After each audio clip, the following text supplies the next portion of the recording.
মান হবে চার মাযহাবের মধ্যে কোনো একটি ফলো করা তার জন্য জরুরি। চারটি মাযহাব হক, চারটি মাযহাব আহলে সুন্নাত ওয়াল জামাত, আকীদা সেম, ফুরুই মাসলাতে ইখতিলাফ।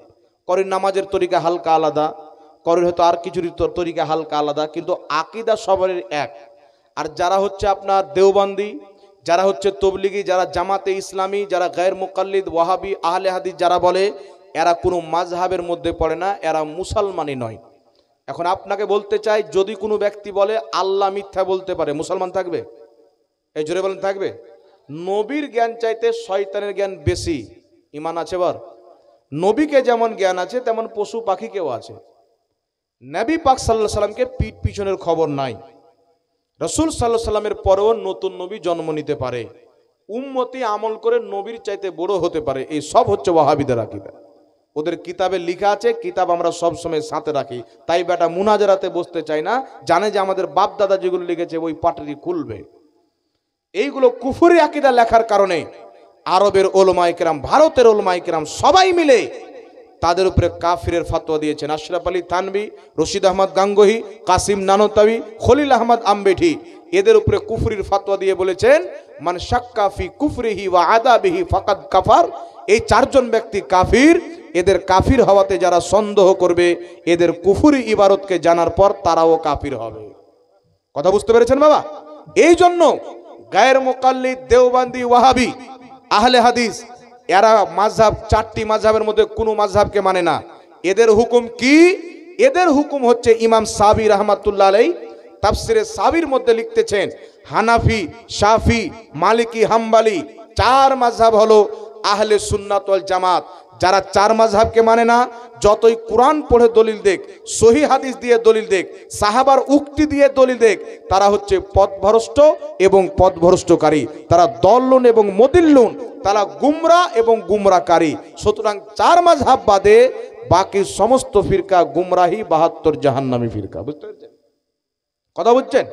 তো আমাদের এলাকায় আবার কিছু লামাযহাবী, আমাদের আহলে সুন্নাত ওয়াল জামাতের কিছু লোককে বোকা বানার জন্য বলে যে আমরা সাফি, কিন্তু এরা সাফি নাই। আমাদের ভারতে, এই বাঙালের মাটিতে কোথাও সাফি নাই।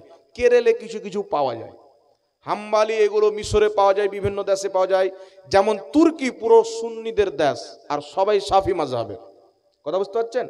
যেমন ফিলিস্তিন, ফিলিস্তিনের মুসলমানরাও সুন্নি, তারা কিন্তু সাফি মাযহাবকে, হাম্বালি মাযহাবকে ফলো করে। ফিলিস্তিনের যিনি নেতা ছিলেন, যাকে ইরানে শহীদ করা হলো, তিনি নিজেই বক্তব্য দিয়েছেন, তিনার বাপ নিজেই পীরের মুরিদ ছিল। জোরে বলেন সুবহানাল্লাহ। তো ওখানে ওরা সুন্নি মুসলমান, তাই লামাযহাবীরা ফিলিস্তিনের মুসলমানকে মুসলমান মনে করেন না। কথা বুঝতে পারছেন? সুন্নি তাই। এই জন্য আমাদের এলাকাতে হানাফি বাদ দিয়ে শাফি, হাম্বলি, মালিকি মাযহাবের কোনো লোক নাই। যারা ওয়াহাবি, দেওবন্দি এরা যদি নিজেকে শাফি বলে, তাহলে এরা ধোঁকা দিচ্ছে। এদের আকীদা হচ্ছে কুফরি, কোরআন হাদিস বিরোধী আকীদা। এর জন্য এদের থেকে নিজে বাঁচা, নিজের সমাজকে বাঁচা আপনার আমার উপরে ফরজ। এখন কথা হবে, হুজুর ওদের মৌলবি বলছে না যে সালাম দাও ওদেরকে হারাম, আমাদের মৌলবি কেন বলে? আপনাকে বলি বাবা, যদি রাস্তাতে পাখানা পড়ে থাকে, নোংরা জিনিস থাকে, তাহলে নোংরা জিনিস আপনাকে দেখে সাইড কাটবে না আপনি নোংরা জিনিসকে দেখে সাইড কাটবে?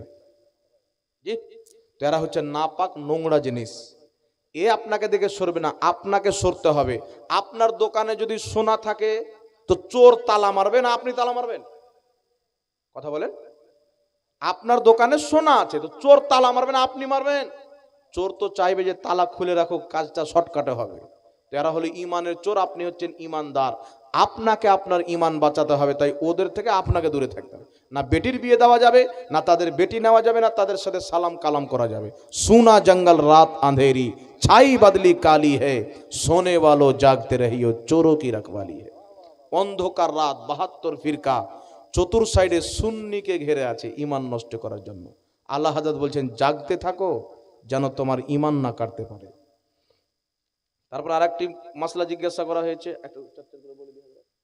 রাগ করছেন নাকি? রাগ করবেন, আমার বড় ভাই হলো তো। কোন ব্যক্তি আলিম নয়, সেই যদি কোনো আলিমের সম্পর্কে কোনো মাসলা হাল করে, তারপর কি ফতোয়া লাগু হবে? কোন ব্যক্তি যদি আলিম না থাকে, সেই ব্যক্তি তো ফতোয়া দেওয়া তার জন্য হারাম। তবে কোনো আলিমের চরিত্র বা কালচারের মধ্যে কোনো ভুল যদি পায়, তাহলে সেই ব্যক্তি আদবের সহিত গিয়ে বলবে, হুজুর এটা জিনিস কি ঠিক, আদবের সহিত, যেন তিনার মানহানি অসম্মান না হয়, জিনিসটারও সুধার হয়ে যায়। আর মৌলবী সাহেবকে বলছেন, আলিমকে বাইরে গিয়ে ও মৌলবী ওরকম, ওই মৌলবী পান খায়, ওই মৌলবী বিড়ি টানে, এইগুলো বলা ঠিক নয় বাবা, কথা বুঝতে পেরেছেন? তো কোনো ব্যক্তি যদি সমালোচনা করা থাকেন তাহলে তওবা করুন। একটা কথা মনে রাখবেন, কোনো হক্কানি আলিমের আলিম মনে করে কেউ যদি গালি দেয়, তাকে তৌহিন করে, তাহলে সেই ব্যক্তির ঈমান থাকে না, ঈমানটাই বেরিয়ে যায়, বুঝতে পারছেন?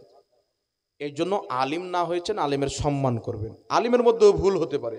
আমাদের সমাজের লোক মনে করে যে দুনিয়ার ভুল হবে, আমার বেটা মদ খাবে, গাঁজা খাবে, মাতাল হবে, আলিমের কেন ভুল হবে বলে তো? আলিম মানুষ কি মানুষ নয়? এই জোরে বলেন, সাহাবার চাইতে বড় আলিম আছেন? তো সাহাবা তো রমজান মাসে রোজা ছেড়ে দিয়েছেন, নবীর কাছে এসেছেন, তওবা করেছেন, আল্লাহ মাফ করে দিয়েছেন। তার মৌলবীরও ভুল হতে পারে কি হয় না? তাহলে ওই নজরে দেখতে হবে, সবকে ক্ষমার দৃষ্টিতে দেখতে হবে, এগুলো মূর্খামো করবেন না। কোনো ব্যক্তি জালসা শুনতে আসতে পারে না, সে যদি বাড়ি থেকে দোয়া করে, তার দোয়া হবে কি? দেখেন, অসুস্থ আছেন, জালসাতে আসতে পারছেন না, দোয়া চলছে, কানে আওয়াজ যাচ্ছে, তাহলে সেখান থেকে হাত তুলে আমিন আমিন বলতে পারে, কথা বুঝতে পারছেন? অসুস্থ আছে তাহলে হ্যাঁ, টাটকা লোক বলি না, জ্বর হয়েছে রে, যাবো না, কি লেখা আছে দাদা, ঝাড়খণ্ডের লোক তো, আগে একটা মানে ইংলিশ মিডিয়ামের মতন ঘুরিয়ে দিলে অসুবিধা হয়। সুস্থ, হ্যাঁ সুস্থ ব্যক্তি জালসার মাহফিলে আসে না, সে যদি বাড়ি থেকে দোয়া করে, তার দোয়া হবে কি? দেখেন বাবা, আপনার সামনে একটা সোনার গোলাপ পড়ে আছে, গুল্লি বা বল বলেন, সামনে পড়ে আছেন, আপনি দেখার পরেও নিলেন না, চলে গেলেন। তো যেই ব্যক্তি সুস্থ আছে, জালসাতে আসতে পারবে, আসলো না, বাড়িতে থেকে গেল, ওই সোনার গুল্লা ছেড়ে দিল, বুঝতে পারছেন? আপনাকে যদি কেউ এসে বলে, আরে আমি অমুক জায়গায় গিয়েছিলাম, একটা সোনার লাড্ডু পড়েছিল, আমি নিলাম না, তাহলে আর গ্রামের লোক ওকে পাগলা বলবে না চালাক বলবে? ওকেও বোকা বলবে, আর বাপকেও বোকা বলবে, বোকার বেটা বোকা বলবে কিনা? তো কোনো গ্রামে যদি জালসা হয়, কোরআন হাদিসের কথাবার্তা হয়, আল্লাহ আল্লাহ রসুলের জিকির হয়, আর সে যদি বাড়িতে বসে থাকে, তাহলে ওইও পাগলা, আর বাপও পাগলা। এটা হয়ে গেছে।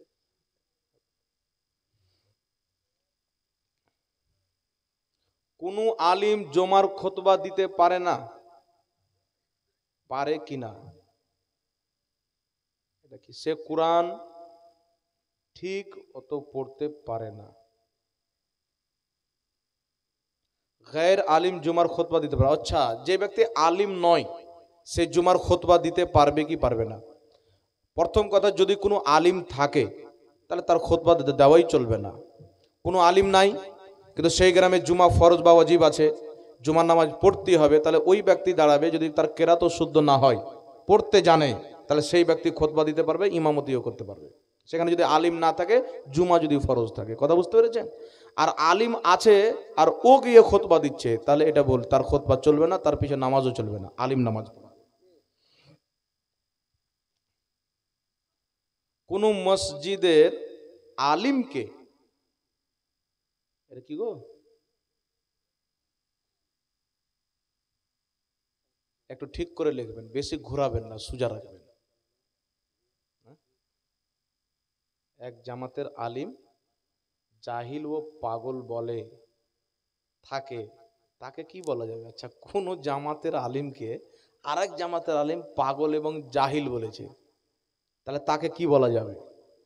তো সর্বপ্রথম তো মনে করবো যে আলিম মনে করে বলেনি, যেহেতু আলিম মানুষ বলেছে, তো বলে তার দিলকে দুখিয়ে যায়, তার কাছে ক্ষমা চাওয়া উচিত। এটা হুকুকুল ইবাদ, হুকুকুল ইবাদকে নষ্ট করেছেন, তাহলে সেই আলিমের কর্তব্য সে আলিমকে সালাম দিয়ে মুসাফা করে তার থেকে ঝগড়াটা শেষ করে নেবে। নচেত সে যদি ক্ষমা না করে, আল্লাহ কিন্তু হুকুকুল ইবাদ ক্ষমা করবে না। সে চরম ভুল করেছে, ওই আলিম ফাসিকের মতো কাজ করেছেন। কোনো আলিমকে জাহিল বলা, মূর্খ বলা, এটা ফাসিকের কাজ, কোনো সঠিক আলিমের কাজ হতে পারে না। তবু যদি কোনো আলিম করে থাকে, ভুল করেছে, তার কাছে ক্ষমা চেয়ে নেওয়া তার একান্ত জরুরি, কথা বুঝতে পেরেছেন? ক্ষমা চেয়ে নিতে হবে, হুকুকুল ইবাদটা নষ্ট হতে দিতে হবে না, তার আল্লাহ ক্ষমা করবে না। হুকুকুল ইবাদ বান্দার ক্ষতি করেছেন, বান্দার কাছে ক্ষমা চান। আল্লাহর ফরজ নষ্ট করেছেন, আল্লাহর কাছে ক্ষমা চান। যার যেটা হক সেটা তার কাছে ক্ষমা চাইতে হবে। আমি আয়াতে কারিমা পাঠ করেছিলাম, ইন্নাদ দীনা ইনদাল্লাহিল ইসলাম। ইসলাম হচ্ছে আল্লাহর মনোনীত ধর্ম। আমরা ভারতীয় মুসলমান আল্লাহ পাকের অলি আউলিয়া পীর মাশাইখ বান্দাদের মাধ্যমে ইসলাম পেয়েছি, কোরআন পেয়েছি, হাদিস পেয়েছি।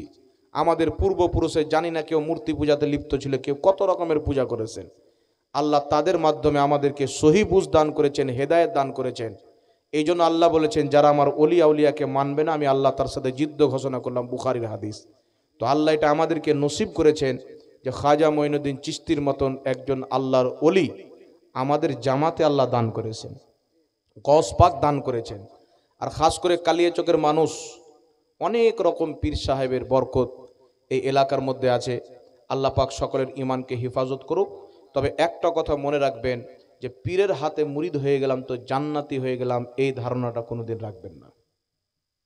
পীর সাহেবের হাতে যেটা ওয়াদা করেছেন সে ওয়াদাটা আপনি পূর্ণ করবেন। বুখারীর হাদিস, আল্লাহর নেক বান্দারা বলবে, আল্লাহ তাদেরকেও জান্নাতে পাঠাও যারা আমাদের সাথে নামাজ পড়তো, আমাদের সাথে রোজা রাখতো, আমাদের সাথে হজ করত, আমাদের সাথে সাজদা করত, আমাদের সাথে রুকু করত।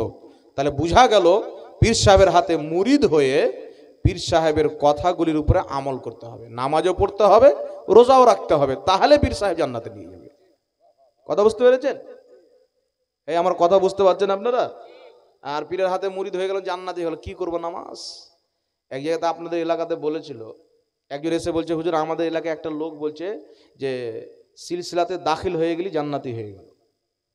দু একটা পাবলিক লোক বলেছেন, তো আমি ওদের রদ্দে বলেছিলাম, আমি জানি না যে এখানে একজন মাওলানা সাহেব ওই আবার ছন্দ পড়ে রেখেছেন, মাওলানা সাহেবের রেখে ফায়ার।